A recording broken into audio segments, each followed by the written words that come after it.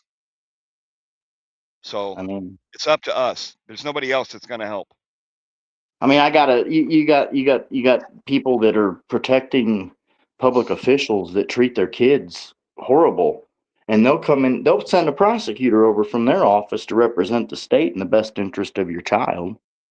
But they won't represent that child in the best interest because it's the state. But I don't care what nobody. You raise your children around that environment, that's your fault. Yeah, and that's another thing. This Yeah, that we're going I'm to done. cover eventually. The Supreme Court, the doctor, and the parents. So one of the judges that oversees a lot of these child cases is doing victim shaming. They'll come to your house for the stupidest. People can call and lie on you, and they will come to your house for the stupidest things. but just to cover 2 government officials' rear end and a family children. And you'd used our courts to do this. You thought you were going to come into our court. These are our courtrooms. They ain't your courtrooms. You don't own that shit. That's our paperwork you're printing this shit on. That's our shit. Try to debo us. Come over here and debo us. You got me feeling some kind of way. I'm dealing with Leonardo stealing our election in Italy, and now I'm over here dealing with Michelangelo, and I'm looking for Leonardo, and I'm looking for Donatello and Raphael now. I think I might find them over there, South Bend, hanging around Notre Dame somewhere, mooching, riding coattails, and taking advantage of the people. Well, we're glad we got Master Splinter feeding us information, though. Oh, Master Splinter's the greatest. Master Splinter, we thank you. Thank you for the information. And Wait all till the they find cops out. there, Wait till all the wait till cops they that all the cops in Elkhart that are helping us, feeding us information. Thank you. wait till they find out we got Shredder to turn on all of his foot bots.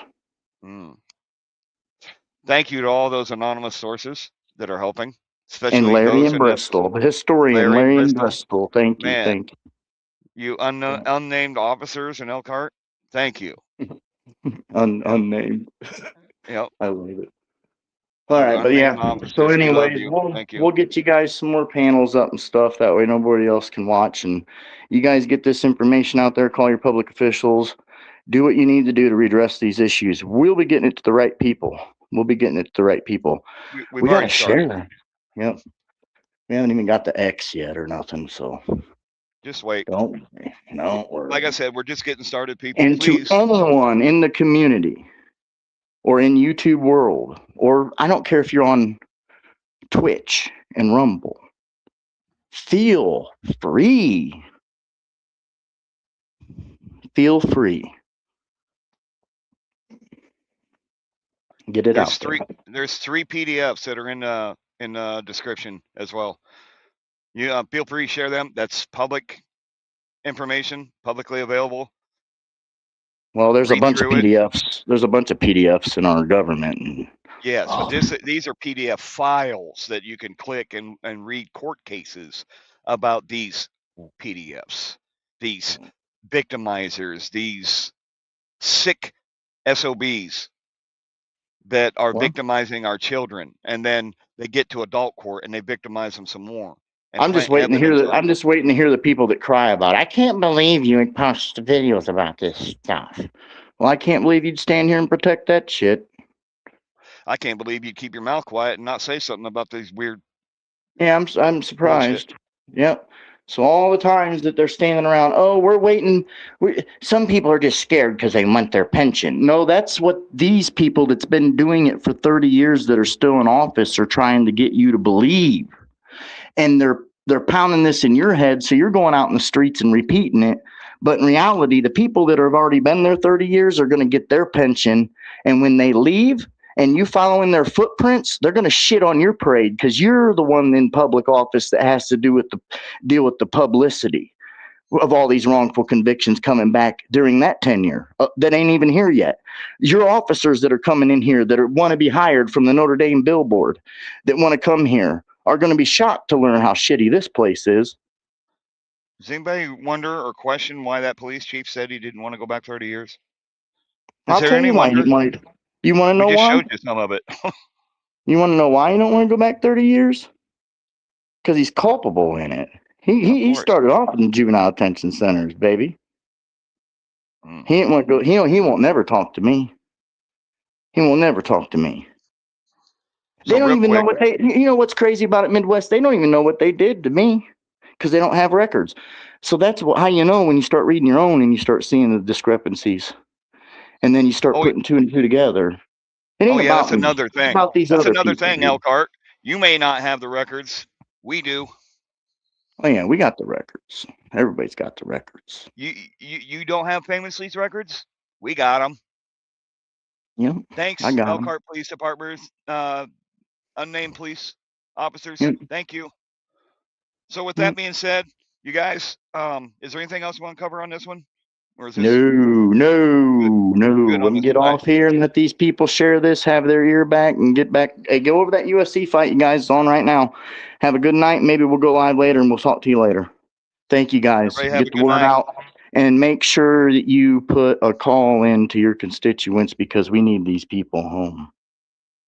That's the main thing. We Gotta need get these these people innocent home. people home. You have a right to call up there and be concerned. If you call up there, hey, look, I don't want this guy representing the state. That's not what I intend for my state to be represented with. You're taking other cases, high profile cases, come back on appeal for these kinds of things, and they're careless. You have the right to redress your grievances. And we shut what you guys have seen, you have a right to redress that. Make use of it. If you don't flex That's your right. freedoms, you lose them, just like muscles. That being said, guys, stay tuned. We might go later. We'll get everybody involved. We'll have a discussion. We'll get a little bit wilder or more free, I will say. I'm trying to keep it a little bit professional on this one, so we have a record that can be used. So, anything else, famously?